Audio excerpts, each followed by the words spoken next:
Welcome to the Elk Talk Podcast with Randy Newberg and Corey Jacobson. Presented by the Rocky Mountain Elk Foundation.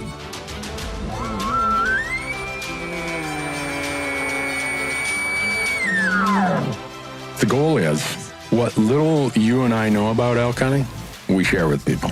I've got an elk bugling. It's like 120 yards away. What do I do? First off, the thought would never cross my mind when an elk's bugling 120 yards away to call anybody on a cell phone. All elk? All the time? Only elk? Only elk. Well, it's us having conversations, so we usually go down some rabbit holes, but if you hunt with Corey Jacobson, you will find the landscape is full of rabbit holes. We're just going to make this up as we go. And you look at it like, oh, that's a target-rich environment. But if you're trying to single one out, a solo target there is much easier to go into than a big group. We record everything, so there's no BS and no lying, no faking it with us. Did we hit the record button? I forgot to hit the record button. If you want to know something about elk hunting, this probably isn't the podcast to listen to. Should we give them a list of all the other podcasts where they might learn something?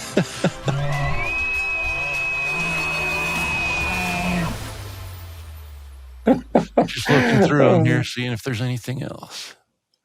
Yeah. If you guys got that, Corey, or folks, that's Corey scanning all the emails. He's got so many emails here that we're going to cover today. He says, I'll see if there's anything else. It's like, anything else? Corey, they're going to fall asleep before we get through all the ones we got, especially if we tell some colorful sidebar stories and get into, cow elk hunting and everything else hunting. And, we got some really nice emails, though, in the last couple of weeks. Did we say something that made us feel underappreciated or something? I don't know. No, and we get once in a while we get negative emails, but we got a handful of emails from people saying probably all you get is negative emails. So I just wanted to send you a positive one and tell you keep it up and thanks for the hard work and all that. So those are extra appreciated. Yeah. Now that we got so many of those, someone will say, well, since you haven't had anyone giving you an earful lately, read this. Well, you can certainly tell we are in the final window here before elk season start opening, because emails and questions and tactical strategy type questions are flooding in right now. People are really thinking about elk. Yeah, I like the one guy who sent the email. This would be my style. He goes way back. We're not going to say what unit because he gave us way too much detail. But it was opening day. Day before opening day, he gets his tent set up. And he says, around 9 p.m., I hear a bugle off in the distance. I figured most of the rut was over and it was a hunter, so I bugled back. About an hour later, I heard another bugle and it was much closer. I realized it was a real bull elk and he's coming towards me. And this is all while he's laying in his tent, waiting for daylight to get there. I know you say to camp about a half mile away from elk so they don't smell you and get pushed out. I didn't know elk would be this close bugling, and I didn't know what to do. I wanted elk in the area come morning, but I also didn't want them to get spooked by my camp and leave for good. I wasn't sure what to do, and I ended up bugling back to the bull, and all night I talked to him about every hour or two. It sounded like he just right outside my tent. I even heard some cows mewing through the night. Needless to say, I didn't sleep much that night. I still had the bull answering bugles 30 minutes before shooting light. When I came out of my tent, rifle in hand, ready to shoot, expecting to see him outside my tent, unfortunately, I didn't see any elk that day. This is like, it was like reading this play-by-play story as I'm reading this email. I'm like, this guy needs to write articles or something. So he said, I'm not sure where they went, but it was a hot October day, so I'm sure they were in the timber before the sun was up. Have you ever had that where an elk came walking into your camp at night? Not purposefully, and it goes to that story. The first thing is he mentioned we say not to camp within a half mile of the elk. There's not a magic distance.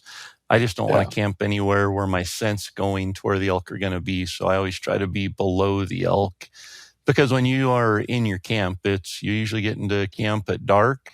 and you're leaving at daylight the next morning. So during that entire time you're at camp, the thermals are coming down. So if you're below where the elk are, they shouldn't smell you as you're in your camp. So half a mile is a good general rule of thumb, but there's times I don't want to be within 1.5 miles or 2 miles just because of what the thermals are doing. But beyond that, it is exciting to hear elk bugle, especially the night before season. But my experience has been, if I interact with those elk one time, whether that's the night before season, the last day of season, if we interact, my chances of seeing or hearing that elk again go way down by the next day. Oh, so, really? yeah, if I do hear an elk bugle the night before season, I'm pinpointing that location and I'm not calling back to him. Because, I mean, if he is interested in coming in, which it sounds like this one obviously was, he thought it was right outside his tent all night. It came from, sounded like a long ways away because it took an hour to cut the distance in half. So it's coming from a long ways away. It's coming into the calls. At that point, it's best to go quiet because he's associated now the smell of this hunter and the sound of that bugle. And when daylight comes the next morning, he's not going to stand around and see if there's a separation between the two sounds. And so the best thing to do is just pinpoint where they're at and then go quiet and not bugle. Bugling from camp just is asking for an elk to come in and circle below you and figure out that you smell a lot worse than the elk he's looking for. Yeah. I don't know that I've heard one bugle and come in, but we were in Wyoming, me and Marcus, Michael, and Bo Beatty, and we went way in with llamas, and it had snowed really hard that afternoon and into the evening. And in fact, it snowed so hard that it collapsed Bo's tent. This is when Bo decided he's going to build his own tent, I think. All the snow collapsed this little teepee tent, like a canvas teepee tent he had. And so we get up in the dark and we're helping him get reorganized and set back up. And he's laughing the whole time. I'm thinking he could be suffocating under there. And he's just over there laughing. And you can hear him wrestling for his headlamp. Finally, we all get over there and it had snowed probably 14, 15 inches just in that period of time. Well, I go back to my tent and I'm laying in there. And I'm thinking, well, we're going to get up in 2 hours. I better get some sleep. Well, just as I start dozing off, not too much into my fourth nightmare there, all of a sudden the llamas start making this noise like, hey, hey, hey, hey. You know, they make that danger call. Yeah. And I'm thinking, grizzly bears. So could you replicate that for us one more time? Give us that sound one more time. How is it? It sounds like a horse that doesn't quite have it all. And then, but they do it through their nose. That sounded more like Scooby-Doo. Hey, there you go. But anyhow, so wake up in the morning, and the llamas had pulled their stakes. They got so wound up. And I'm like, hey, we better get up. The llamas are gone. Bo's like, what? I'm like, yeah, llamas are gone. Well, they weren't gone very far. They were just around the corner. But a single great big elk track walked right between all of our tents. That's what the llamas were snorting and wheezing about. And the next day was opening day. I mean, so if he would have walked through about 2 hours later, I would have tipped him over right there next to the camp. But so that's all the time I've ever had one that I know of walked through my camp. And I still don't know why he did that, but he did. Yeah. You know, and that's, elk will be downwind of us in camp. I think they get not used to, but they smell camps. They smell hunters. They smell campfires as they're moving around at night. It's the association of that smell with a bugle that I think really alarms them and makes them think the next day there's danger. So, you know, there's certainly nothing wrong with hearing an elk bugle and answering it once or twice, but to keep talking with it all night and take the chance of it smelling you as you're talking to it, that's just an association I don't want the elk to make with me when I'm hunting them. Yeah. Well, that was a really cool email that guy sent. I read the whole story. I'm like, man, we need to have this guy write our hunting stories for us. But appreciate him sending that one in. There's another one, see the another email. You're talking about the llamas reacting, and we got an email from a guy asking if we ever called in mountain lions while we were elk bugling. And I certainly know, not personally, I know a lot of people that have, people that have shot them at 8 yards, 10 yards that have come in behind them while they're calling, mostly cow calling, not bugling. But the guy said he was out last week bugling for elk and called in a mountain lion. And I thought, last week, like in July? Yeah, I was just going to say that's a really cool experience. But B, what were you doing calling to elk in July? That's a little early. But yeah, probably had a spouse who said, "Would you take that outside? I'm tired of you practice blowing that thing." Yeah, but I don't know that I called in this grizzly bear, but it was enough of a coincidence. It got me thinking about it. Actually, you and I hunted there when you came up to Montana that one year, and if you can envision a slow roll to this trail, slowly rolling up this little knob full of reproduction jack pine, and then up on the hill there's a logged area, and I see these elk up there. It's a group of cows and calves. I thought there had to be a bull, but maybe there wasn't. This was archery season in September, and I'm making every call I can think of, and they are just not even looking at me. I'm like, what the heck? They're looking downhill out in front of me and what would have been like where the trail is headed to. I'm like, well, maybe there's another hunter over there. So I made some really whiny cow calls, and they still didn't pay any attention to me. And I'd say they're 200, 250 yards from me at this point. And all of a sudden a cow barks and the whole herd just takes off running up the hill away from me. But I'm like, man, the thermal was still coming down the hill. I don't think they smelled me. What's going on? Oh, well, I screwed up another one. I start walking up the hill, this little, it's not much of a rise, but I'm just about getting to the crest of it. And I look, and 20 yards away is a great big boar grizzly bear walking my direction. Man. And panic sets in. I'm like, what do I do?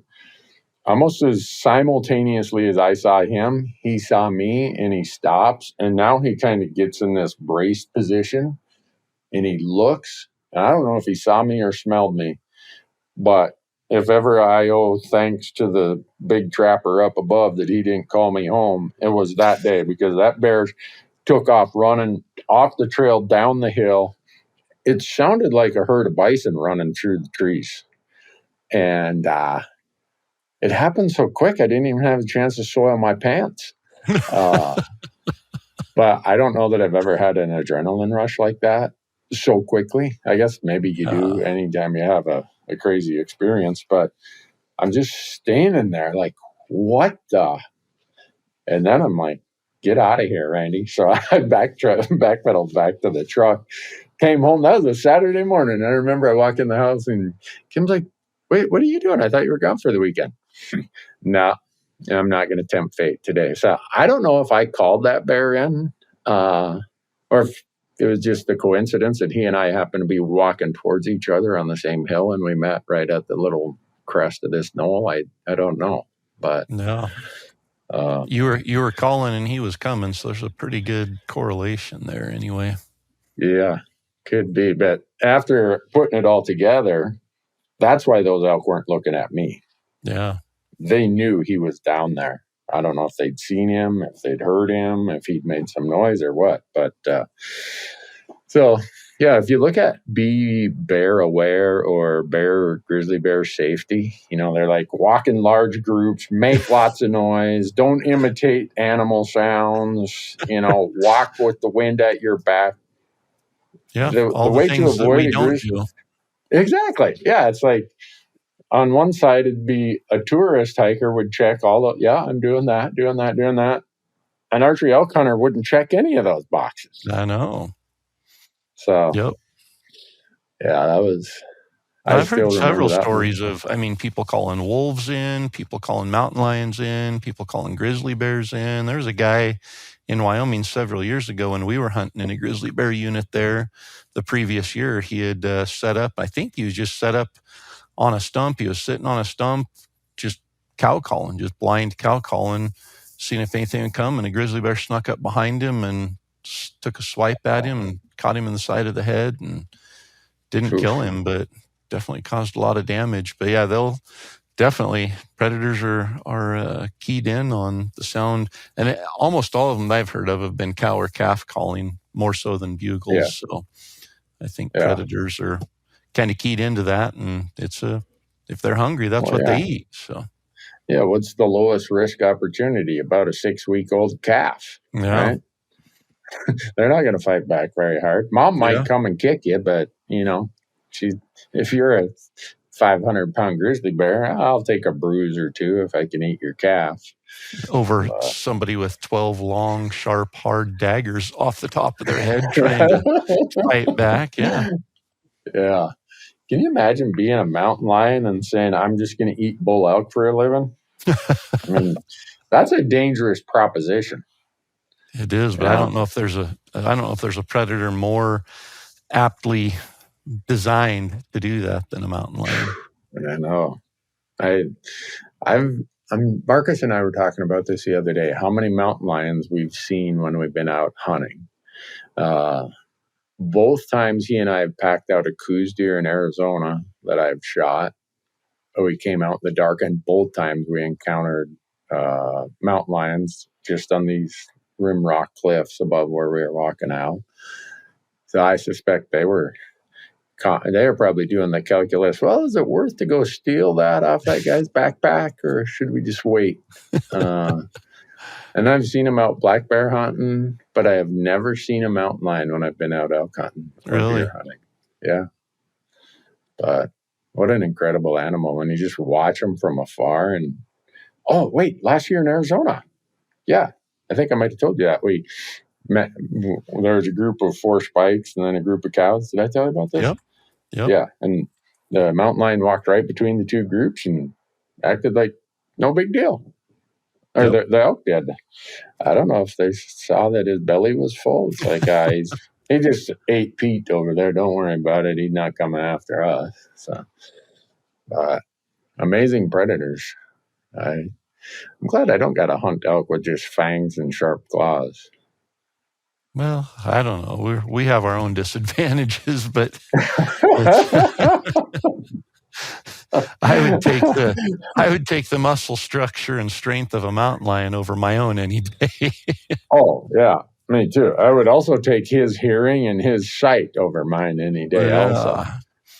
Yeah. But, No, I used to, I always thought I attracted them because there was a few years in a row there when I was college age doing a lot of shed hunting and then just getting out and chasing them in the winter where it seemed like I was seeing mountain lions all the time. I had one kill a dog. I was running hounds and had a mountain lion kill one of my hounds, and I went looking for it. Didn't realize I'd killed it at the time, but just about stepped on it, stepping off of a little cut bank, and ended up shooting the mountain lion at about 8 feet.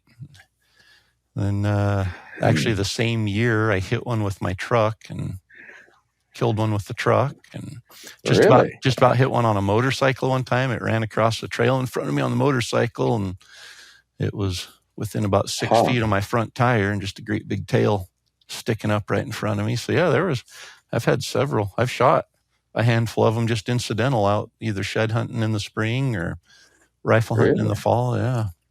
No, I've never shot one. Never. Well, I like when you walk through the woods half deaf and mostly blind, you'd have to find one sleeping on the trail before you'd notice it probably. So that's, I tell people all the time if they ask about, wolves, should I be afraid of wolves and should I be afraid of black bears? And grizzly bears are a completely different story, but of wolves and black bears and mountain lions, the only one I'd even be concerned about is a mountain lion. And the problem with that is if you're concerned about it, it's still going to be too late. You're not going to be able to react by the time that you need to be concerned. So, Yeah. Well, one guy from Colorado, this was another, we have been getting, the last couple months, we've been getting some of the most articulate, well-composed emails. So thoughtful. This guy, I can't read it all, but he's from Colorado. And he's got this really long explanation of how he understands why we have state-based systems and all this stuff that kind of other people have asked about. And he said, goes on to talk about our discussions on that have really given him a lot to think about. And he says it's an interesting rabbit hole to go down as a mental exercise. So, and then he gets into the resident versus non-resident, the fact that he hunts a lot of federal land. And I'll summarize, I think what he says is, he says, like I said, I'm not sure I agree with that line of thought that I just laid out. I am a Colorado resident, and we have amazing opportunities and great access that I would not personally benefit from the argument I just outlined. However, I find myself conflicted as a Colorado resident, and I'm going to explain what his conflict is here. He feels conflicted that Colorado is reducing non-resident opportunity, but there's this ballot initiative to eliminate quote-unquote trophy hunting, whatever you want to call that, kind of eliminate a lot of hunting. He says, intellectually, it seems hypocritical to ask everyone to chip in and help fight the battle here in Colorado for science-based management while we simultaneously reduce non-resident opportunities without residents sharing in that same reduction. That's an articulate email. I mean, that's someone who's really thinking about this. And he says this as a Colorado resident. So I don't know that I have an answer to it. It's mostly just, I guess, brought up for the purpose of leading into the next topic, that the ballot initiative, they did submit enough signatures. The Secretary of State approved the signatures, I believe, on Tuesday. So this November, there will be a ballot initiative that is on the Colorado ballot. I think it's 91.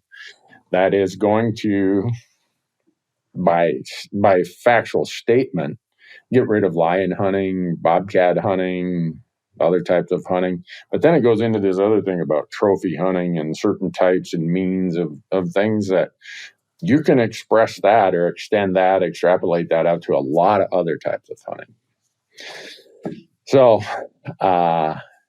did Colorado not learn their lesson last time? This whole ballot box wildlife management. I mean, you can see the writing on the wall of what these other organizations are trying to accomplish. They're bringing in wolves. Right. They're eliminating hunters. The opportunity for hunters to manage wildlife through hunting. And if Colorado does not come out in full force to oppose this in November, Colorado is not going to be a hunting state destination for residents or non-residents. Oh, exactly. And so the reason I want to bring that up again is, we kind of left it with people, hey, stay tuned, because if they get enough signatures, it's going to be all hands on deck. Yeah. Well, we're at that point now where there are enough signatures that were obtained. I just looked it up. It's going to be Initiative 91. So you Colorado residents who are listening to this, don't let the same thing happen when you lost the ballot initiative on wolves 4 years ago. Yeah. That being a lot of registered hunters, a lot of registered rural people who should have went and didn't vote. And they lost by a very small margin. Yeah. So if you're a Colorado resident and you got a group of folks that you run around with and you hunt with and you do fun things with, it's up to you guys. We can send all the money, that's helpful, but it's up to you guys to make sure that everybody votes. There's no excuse for losing something because people didn't vote. And so, back to your point, Corey, of did the Colorado folks learn their lesson, or will they learn their lesson? I guess that's what we're going to find out in 3 months. Yeah. Yeah. Well, if it's everybody like you stays said, at, it's not just about mountain lions and bobcats. Yeah, that's at the center of it, and that's kind of the spotlight. But it's they aren't going to stop there. We've seen that before, and if they get that through, then it's just a downhill slide, and we're playing defense from behind. And it's going to be important. The residents of Colorado, like you said, every single vote is going to count. And a lot of people always say, "Oh, my vote doesn't matter. It's just one vote." If we just had 1,000 of those people that would have thought their vote would have counted last time, it would be a different story. But it's got every vote has to matter and has to show up in November. Yeah. So I appreciate that. And I think that person is one of those articulate people who, if you're a non-resident, I've read out there, well, you guys just take care of this problem yourself then. Hell with you guys. Well, we're all in this together. And I want people to understand that just because someone might live in Colorado, they're still having some confliction about only having non-residents pay such high fees and always be the one taking the haircut. Yeah. There seems to be that a lot of people want to say, oh, you're all in this camp or you're all in that camp.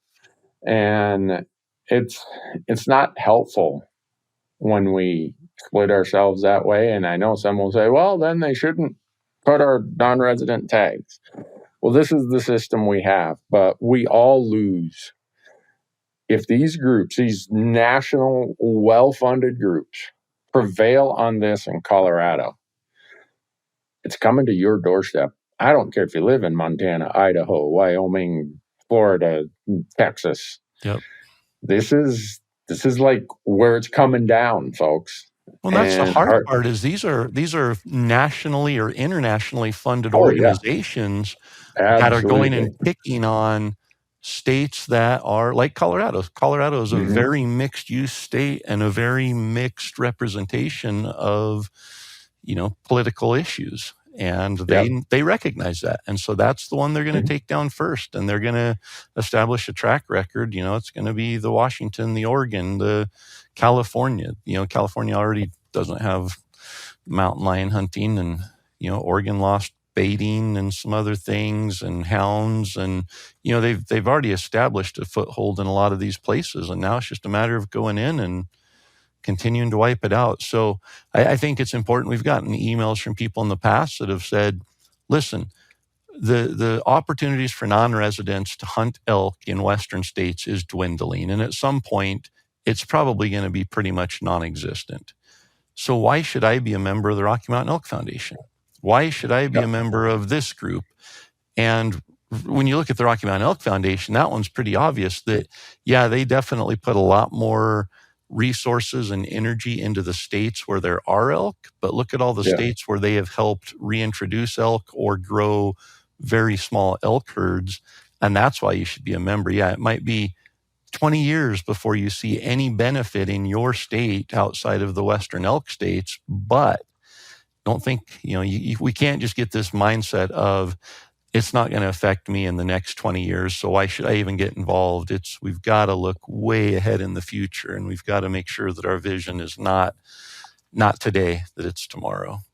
Yeah, and I hope every non-resident who has ever applied, plans to apply, or did apply this year in Colorado can chip in some money, because now it's all about the public relations campaign.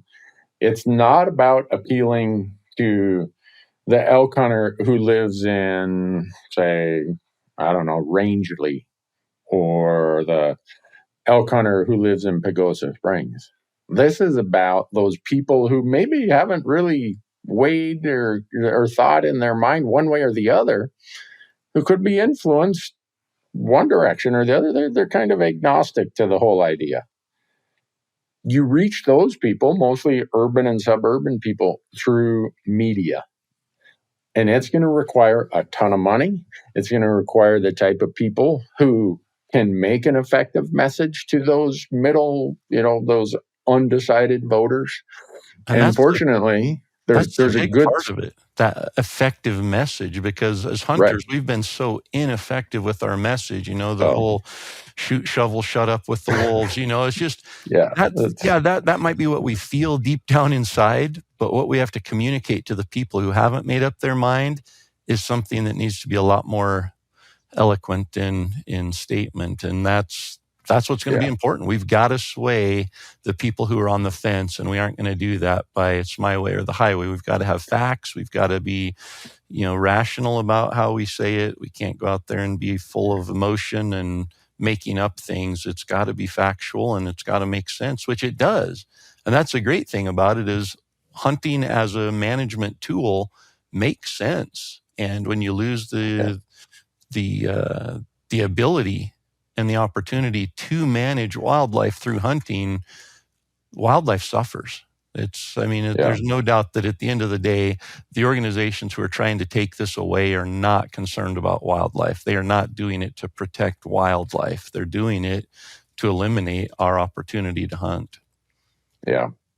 It's, you look at who a bunch of these funding groups are for this initiative. They're all based out of state. They set up multiple different front names for entities, but they all have the same mailing address. Bethesda, Maryland, which is just kind of a suburb of Washington, D.C. And so all this money, so the strategy is, let's pick the states. Like Colorado, you only need 5% of the people who voted in the prior election. So in this case, 2.4 million Coloradans voted. I'm rounding here. 5% of that's 120,000. So you need 120,000 signatures. So they go out, they have money, you pay, it's like a headhunter fee. You pay everyone per signature they show up with. And so people go out there, it's like, hey, every person I get to sign this is worth, $20 or $25. They're making good money. These aren't people who are at all vested, not even slightly vested in the topic. It's like, this is a paycheck. So there are these professional signature gatherers. They gather them all because Colorado has a pretty low threshold. And in a state of however many million people Colorado is, they get 120,000 signatures that are validated and confirmed as they do a statistical sample to come up with, which ones are valid or what the total valid number is. And they're on the ballot. And now these out-of-state groups are like, look, if we go by all the media on the Front Range, from Fort Collins to Denver to Colorado Springs, hell with the rest of it. We got it. Totally. So that's what we're up against, folks. And this whole resident, non-resident thing, or, hell with you, it's your problem. You guys cut our tags. Well, they're still the most generous state in the country when it comes to deer and elk and pronghorn. If you're a non-resident, you need to be pitching in. You can't vote there, but you can send some money there. And now some of you are probably saying, well, who do I send the money to? Well, if you go to savethehuntcolorado.com, it's going to take you to the place. That's the group. It's a 501c4 organization, Coloradans for Responsible Wildlife Management, who are running a lot of this and funding the consultants and everything. Go there and make a donation. I don't care if it's $5. I don't care if it's $10. But if you had the money to buy the non-resident minimal license and apply in Colorado this year, was, I think, $105 just to apply. I hope you can cough up $25 for the future of hunting in Colorado. Yep. So, well, and you look at it, it's not like Randy and I are sitting here with anything to gain or pitch on it. We're not Colorado residents. We're not, we could look at it the same way and say it doesn't affect us, but we know the bigger picture here. We're all, as non-residents, going to have to band together. We're going to have to be a strong community with a strong voice. Otherwise, we're going to get rolled over by these big money groups that are, like you said, coming from Washington, D.C. and other places. They have no vested interest in the wildlife of Colorado. That's not why they're doing this. It's not somebody that's sitting out there going, you know what, I really, really like mountain lions, and I'm going to do everything in my power to save the mountain lions. That's not what this is about. So we've got to come together, and whether it's financially, whether it's through your social media platforms, but we've got to spread the awareness, and we've got to fight this fight. Yeah. So if you live in Colorado, or you know someone who does live in Colorado, ask them, you registered to vote, and are you going to vote on this issue? And they might be like, well, yeah, sure I am. Why would you ask that? Well, the reason you'd ask that is because that's why you have a wolf reintroduction program against the request of your state wildlife agency. Yep. Your state wildlife agency in Colorado said, we don't want, we've determined that it's not appropriate to reintroduce wolves at this point. Well, got them anyway. the checkbooks of all these non-resident, out-of-state groups. And they said, well, we'll buy our way into this through, enough paid media and stuff. And that's what they did. And a lot of frustrated Coloradans didn't vote. And they lost by isn't that what they said in Little Red Riding Hood? Not by the hair on my chinny chin chin. They lost by the hair on their chinny chin chin. Yep. And once you lose, you can't put the genie back in the bottle. And so this is kind of, for me, of all the attacks on hunting in my adult life, this is the one that is going to be the big one. This is going to be a pivot point. We either win here because we stood up and we funded it and we said, you know what, I don't care if I didn't draw in Colorado. I don't care that if I never hunt again in Colorado. I just want wildlife to be managed based on science and not based on wealthy out-of-state influence at the ballot box. Because if we lose, they're going to go to every other state that has an easy or a low threshold ballot initiative process, and they're coming to your state. Yep. So, anyhow, yeah. I really appreciate that email that person sent, because it destroys the narrative I think some people have that, all those non-residents or all those residents, they just want to lay the pipe to me. No, they don't. Like the Colorado guys, they're even after the changes they made, they still issue more elk hunting tags than any other state. Yep. And they're lower than most of the surrounding states in price. So, anyhow, that's one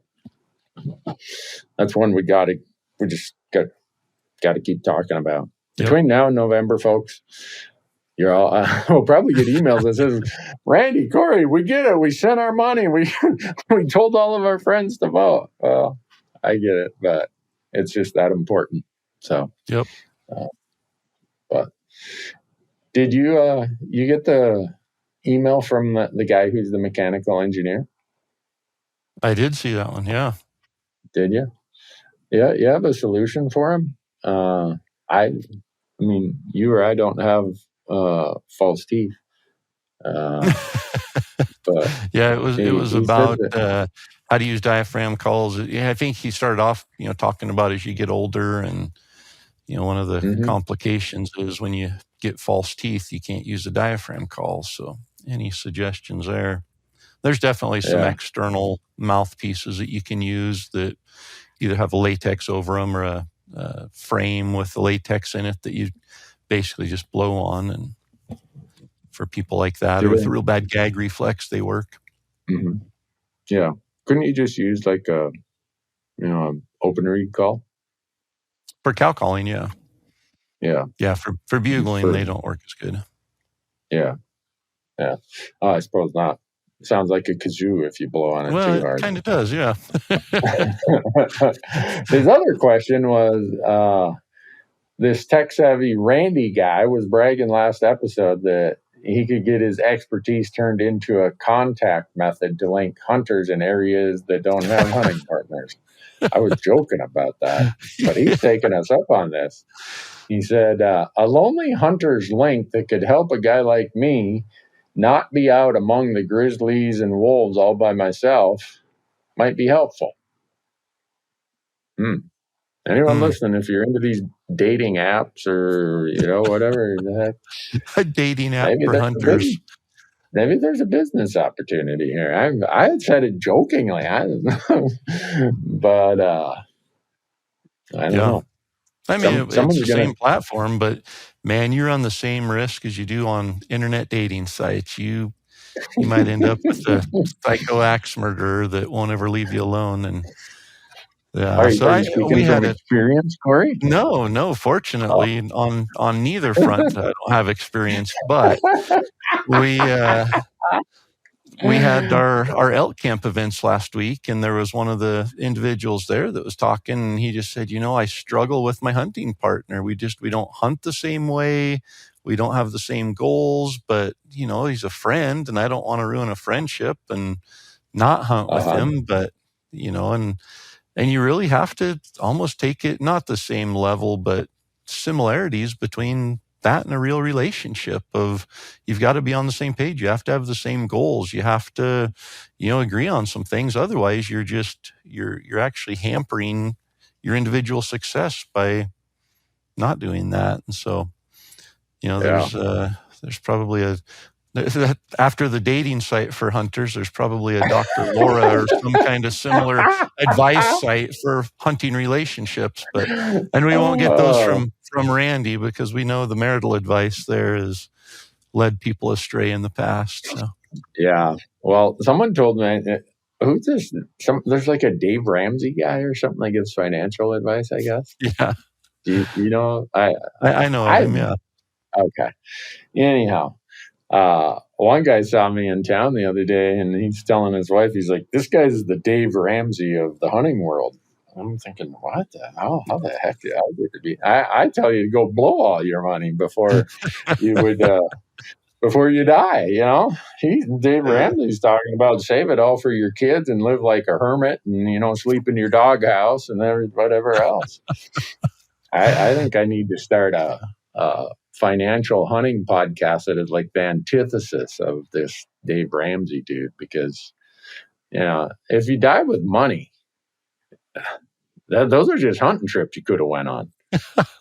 I don't listen real closely to Dave Ramsey, but I don't think that's what he's saying. I think he's saying sacrifice up front, like make some sacrifices up front so that in the future you don't have to make sacrifices. So it's kind of like saying, hey, go without hunting out of state for 5 or 10 years as you take care of paying off your debt and some other things so that in 5 or 10 years your debts are all paid for and then that extra money can go to more trips. And so maybe he and I have similar advice. And like everyone told me, everyone, all the supposed experts, and I told them, I want to pay off my house by the time I'm 50. They're like, why would you want to do that? Your interest rates are only 4%. I'm like, because if you don't have a mortgage, no one's coming to take your house. Yeah. And you know how much money I'm going to have left over to go hunting once my house is paid off? And so when I was 49 and we paid off our house, I was dancing in the street and all the supposed financial experts are like, what an idiot.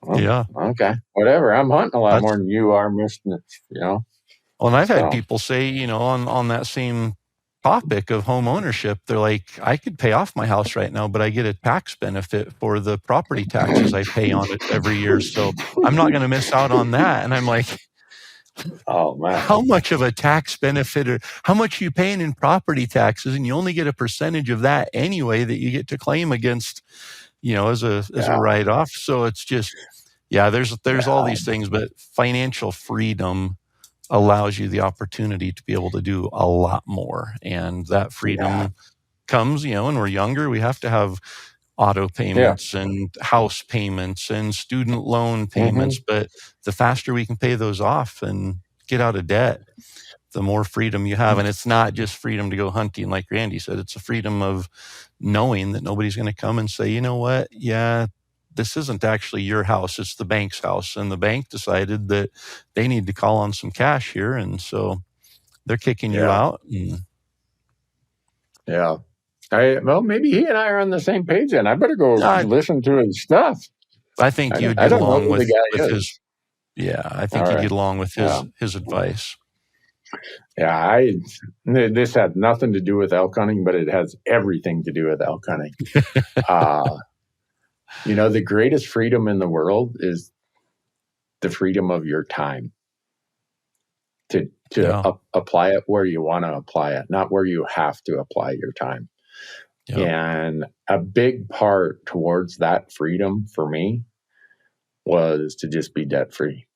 Like, you know what? I could almost make a living picking up pop cans in the ditch and taking them down to the recycle center. And that was something that was always really important to me. And maybe I'm wrong in equating being debt free with being free.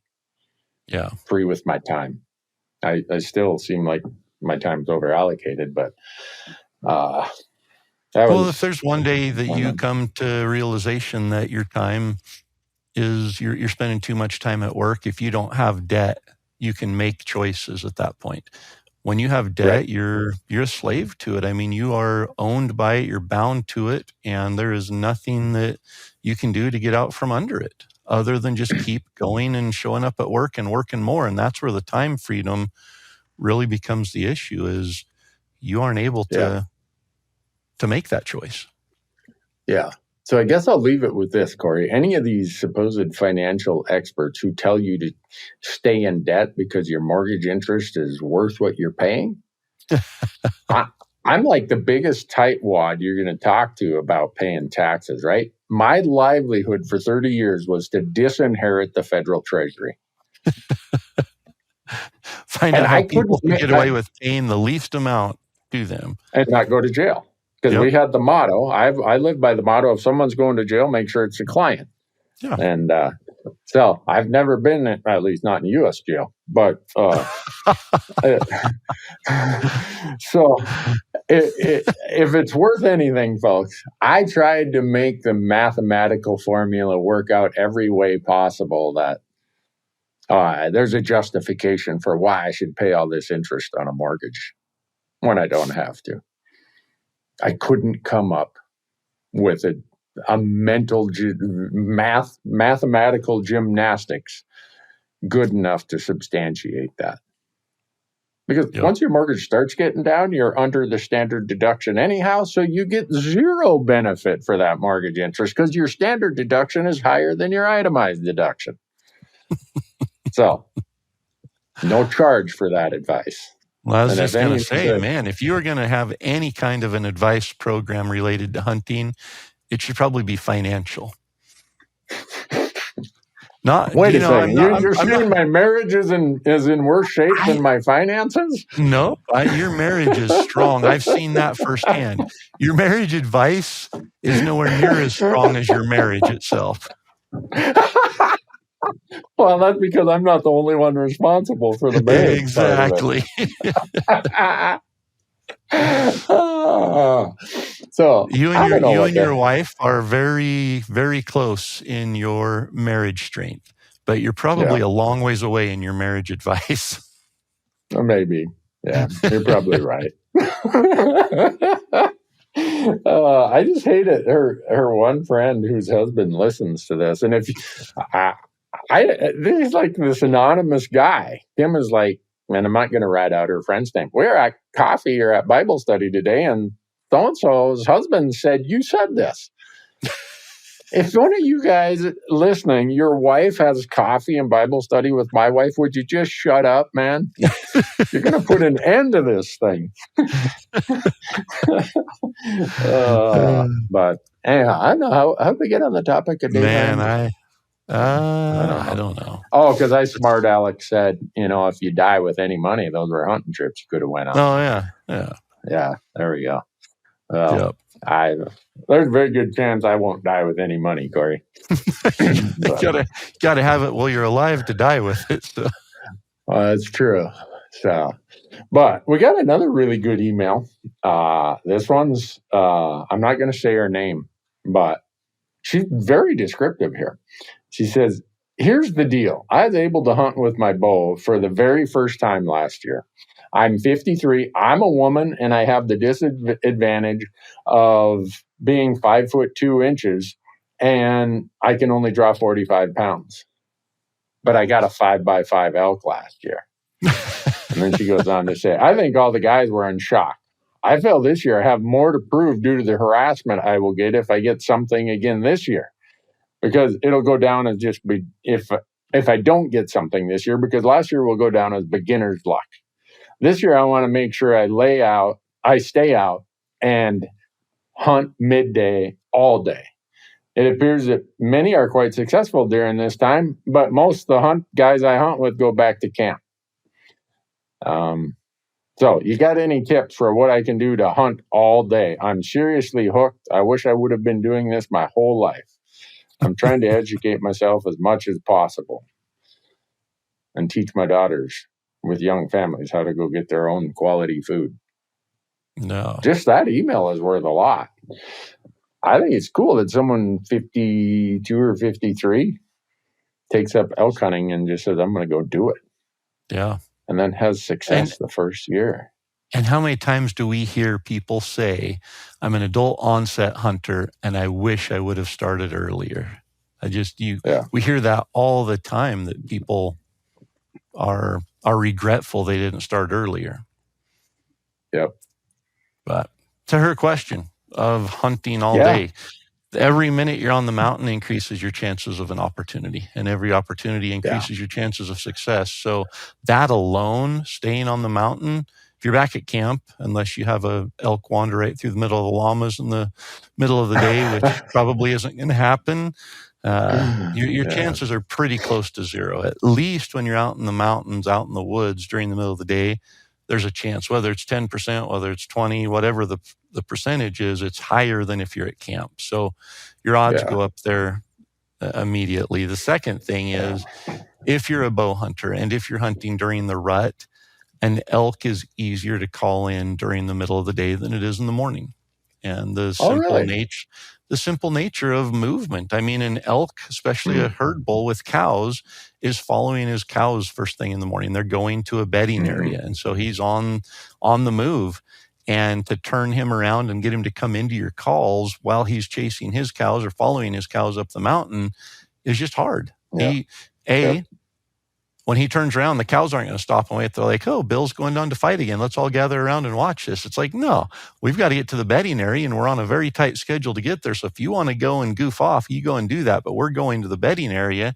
He's getting separated. So there's, the distance there, that if he comes back, he's putting more distance between him and his cows, which increases the chance of another bull coming in and taking his place. So just the sheer fact of what they're doing and the fact that the bull doesn't want to lose his cows, it makes it harder first thing in the morning and late in the evening to get that bull to come into calls.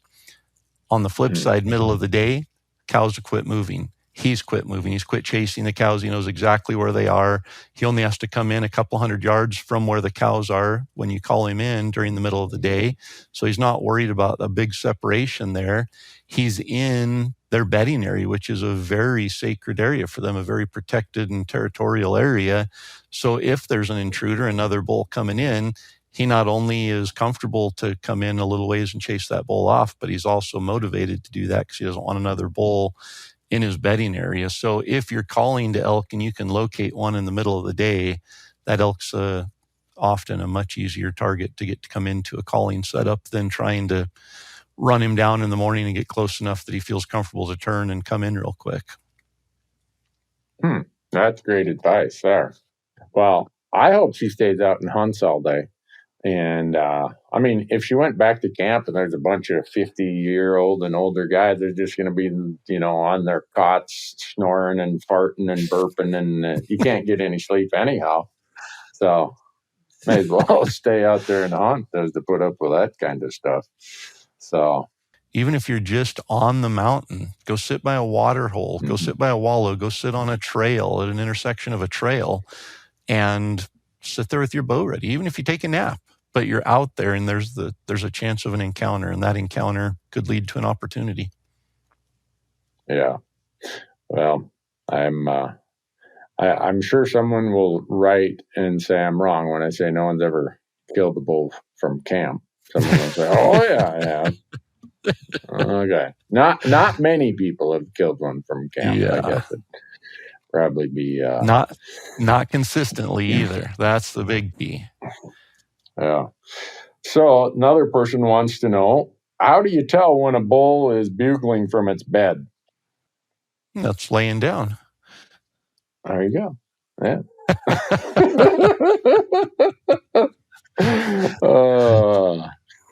You know, from a visual standpoint, it's easy to tell when they're laying down and bugling, but for the most part, you can tell in the audible portion of it as well. It's usually that whiny, doesn't hit the high note. It's just not a lot of effort going into it. They aren't standing up, taking a full lung of air to let out a bugle. So we call them bedded bugles. You know, you can almost tell that bull's bedded down. He's just not putting the full effort into it. And there are a few exceptions, especially the bigger mature bulls. I've heard big mature bulls that let out full bugles from their bed, but not all the time. And for the most part, most of the elk, when they're bedded down and bugle, it's not going to be a full bugle. It's just going to be a squealy, growly little bugle that doesn't sound like sometimes you think, was that a hunter? Because it sounded worse than a hunter even, but.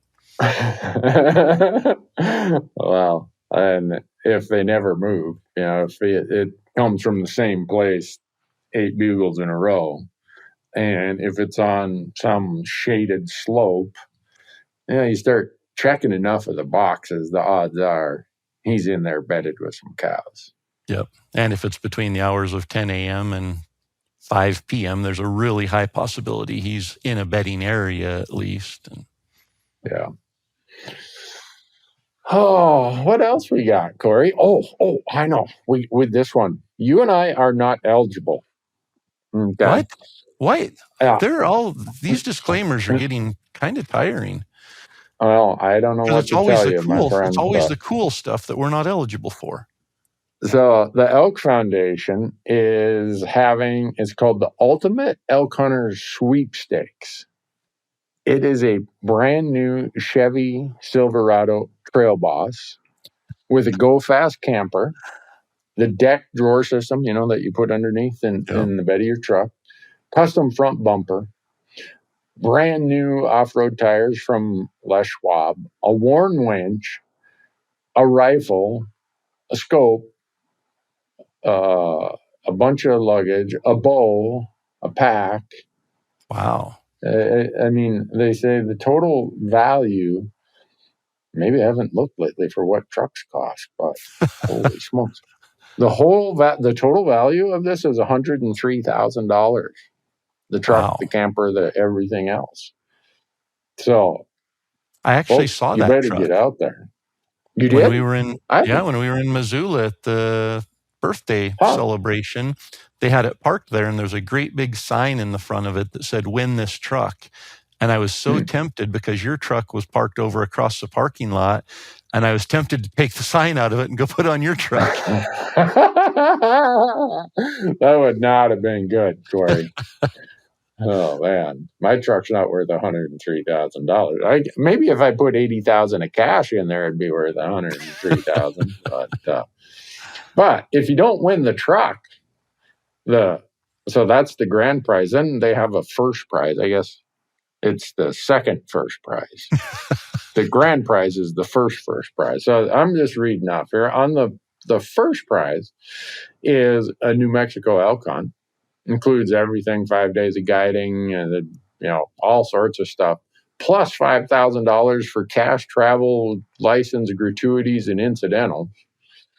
The second prize is a Weatherby Mark V backcountry rifle with the loop-pulled scope.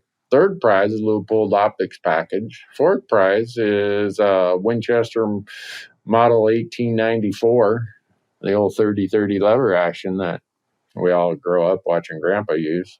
Now this one, I didn't know Yeti made a 350 cooler. Have you seen that? I've not seen the 350. It says it's 63 inches wide, 24 inches deep, and 23 inches high. It weighs 92 pounds empty. You wouldn't even need to buy a coffin if you won that thing. That sounds like a perfect setup for an ice bath. Yeti assures that this largest cooler will hold an entire quartered moose, 2 elk, or several deer. Wow. I didn't even know they made one that big. 2 elk. Yeah. You wouldn't be lifting that out of the back of a truck. They got a 6th prize, a 7th prize, 8th, 9th, 10th. How many prizes they got here? Then the 13th prize is 500 people get drawn for a mystery gearbox packed with RMEF goodies. Wow. So how many winners in total? Well, 500 plus 12 plus 1, 513 winners. And you go to rmef.org and you'll see there, if you want the full URL, it's rmef.org/elk hunt sweeps 24. But just go to rmef.org and do it.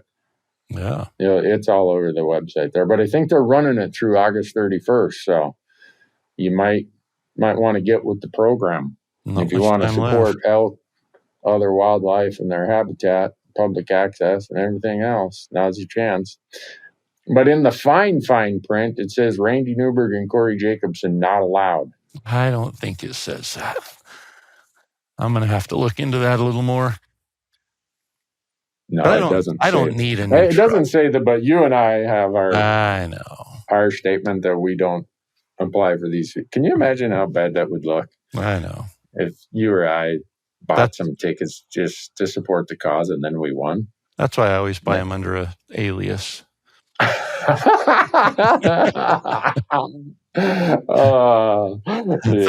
winner wanted to remain anonymous. Mm-hmm. Yeah, that would look bad. I see it says the dates are June 6th through August 31st. So, this one will get published when I'm in Canada. So, and what are you doing in Canada?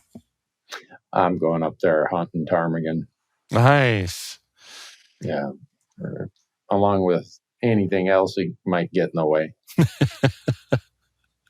Whatever they'll let me hunt. But, it'll all be in your hands to get it done, Corey. Get this thing published in time. Well, somebody made a comment. We were talking about our plans for Destination Elk this year, and they said, "Oh, so you're going to start hunting more like Randy?" And I said, well, "What do you mean by that?" And they're like, "You'll leave an elk bugle to go and shoot a grouse just to make sure you have food." And I thought, I hadn't thought of it quite like that, but yeah, I'm going to hunt more like Randy this fall. There you go. Yeah, you'll end up eating better. As long as I end up eating. I can't believe you guys are going to do that for Destination Elk. I've tried to talk you out of it, but I know better than to talk you out of anything. I know. Well, Jeff Helm is going to be a part of it as well. And I told him, I'm like, are you sure you're prepared? Like, this is 8 days with no food. And he said, listen, I don't plan on going hungry. So I think that's the mindset we all have. Is we know we can't make it 8 days without food. So we're hopeful that there's grouse and fish and squirrels. And like I said before, the hungry wolf hunts the hardest. That's right. You look like nothing but a piece of saran wrap stretched over a cadaver. And you're like, Corey looks pretty hungry in this episode. I bet you he starts shooting grouse or squirrels or something here pretty soon. If he can get the energy to get up out of his pee-pee and go find something. Yeah. Well, what else we got today, Corey?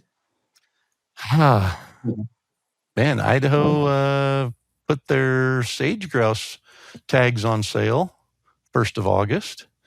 Sage grouse tags? You guys got to buy sage grouse tag? Yeah, sage grouse are protected, or at least controlled. Yeah. So, yeah. I didn't know that's my secret for this year is I picked up a couple sage grouse tags. So in addition to a ruffed grouse or a blue grouse, sage grouse are a little bit bigger. That's like a full meal for our whole camp. Yeah, but if you shoot one of those big old B-52 bombers rather than a young one, they don't eat as well. Yeah, but I guess as hungry as you guys I was just going to say, matter. If I have a choice between an old B-52 bomber sage grouse and a young, nimble tree squirrel, I'm probably going for the grouse.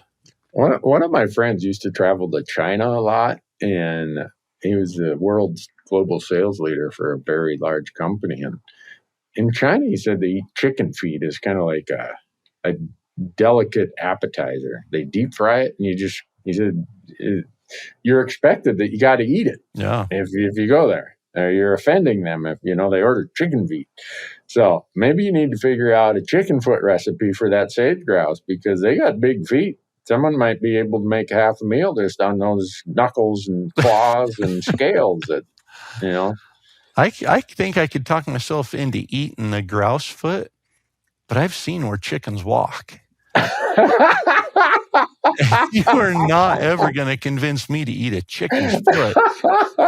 I know what they stand in all day. Oh, yeah, you will never get me. But a friend of mine runs a chicken factory down in Georgia, and he said every piece of the chicken gets sold, from the lips down to the knuckles to the feathers to everything. I'm like, really? Yeah. He's like, oh, yeah. There's nothing on a chicken. Even the blood, when they bleed them out, the blood gets made into some sort of mix of some protein thing. I'm like, man. He's like, yeah, you don't even need a dumpster out the back end. Everything gets sold to somebody. Wow. Yeah. I don't know. Just this time of year when it's 98 degrees temperature, 98 degrees humidity in Georgia, I just wouldn't want to be working in a chicken rendering plant. Oof. No, that's another reason why you look at the ingredients on the hot dog packages you buy and make sure you buy the ones that are 100% beef. And because when they say made with leftover parts of pork and beef and chicken, you're not getting the good parts. Well, how do you know that the beef you're not getting the all the scoobies and scrubbies off the beef too? It is 100% beef. It doesn't say what part of the beef. Yeah, lips and nostrils and eyeballs, and even getting worse if you want to think about it much more detailed. But I don't do hot dogs. I just most people I know who eat hot dogs on a regular basis have had 3 or 4 heart attacks. So I try to avoid that if I can help it. That's why if you want to see something that needs a lot of pucky to choke it down, it's a hot dog. If you got to put that much relish and onions and mustard and ketchup on something just to choke it down, you really think you ought to be eating that? This coming from a guy who doesn't eat condiments, right? But no, we'll save that for that discussion goes for a different day. Did I lose you, Corey? Oh, man, I start talking about pucky and Corey bailed on me here. Good thing we're getting to the end. Corey's internet locked up. See, he forgot to pay his bill down there at the office, so now his internet's all locked up. I hope his file's uploaded to the cloud, but anyhow, I'm going to shut this down, folks. It's just me now. Corey, maybe they got an earthquake over there or something. I don't know. But anyhow, folks, thanks for being here. And until the next time, we're wrapping up anyhow.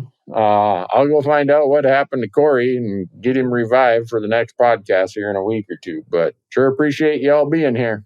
Have a great day.